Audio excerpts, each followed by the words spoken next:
ന്യൂനപക്ഷങ്ങൾക്കെതിരെ സംഘപരിവാർ ഭരണകൂടത്തെ ഉപയോഗിച്ചുള്ള രാജ്യവ്യാപക അതിക്രമങ്ങളുടെ മറ്റൊരു ഉദാഹരണമാണ് ഛത്തീസ്ഗഡിലെ കന്യാസ്ത്രീകളുടെ അറസ്റ്റെന്ന് മന്ത്രി MP രാജേഷ്.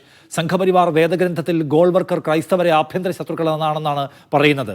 ഉറങ്ങുന്നവരെ മാത്രമേ ഉണർത്താൻ കഴിയൂ, ഉറക്കം നടിക്കുന്നവരെ ഉണർത്താൻ കഴിയില്ലെന്നും മന്ത്രി പറഞ്ഞു.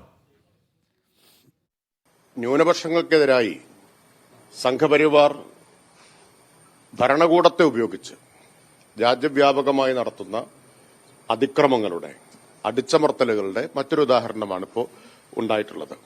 സംഘപരിവാറിന്റെ വേദഗ്രന്ഥം എന്ന് വിശേഷിപ്പിക്കാവുന്ന അവരുടെ പ്രാമാണികമായ ഗ്രന്ഥമായിട്ടുള്ള വിചാരധാരയിൽ അവരുടെ ആചാര്യൻ ഗോൾവാൾക്കർ കൃത്യമായിട്ട് പറഞ്ഞിട്ടുണ്ട്, 3 ആഭ്യന്തര ശത്രുക്കളാണ് തങ്ങൾക്കുള്ളത് എന്ന്. അതിൽ 1 കമ്മ്യൂണിസ്റ്റുകാർ, 2 മുസ്ലിങ്ങൾ, 3 ക്രൈസ്തവർ. ഇതിനെ 3നെയും ആഭ്യന്തര ശത്രുക്കളായിട്ട് രേഖപ്പെടുത്തിയിട്ടുള്ളവരാണ് സംഘപരിവാർ. ആ ആഭ്യന്തര ശത്രുക്കളെ വേട്ടയാടിക്കൊണ്ടിരിക്കുകയാണ്. ഉറങ്ങുന്നവരെ മാത്രമേ ഉണർത്താൻ പറ്റൂ, ഉറക്കം നടിക്കുന്നവരെ ഉണർത്താൻ പറ്റില്ല. ഇതെല്ലാം കണ്ടിട്ടും സംഘപരിവാറിനെ രക്ഷകരായിട്ട് കരുതുന്നവരുണ്ടെങ്കിൽ അവരെ സൂക്ഷിക്കണം.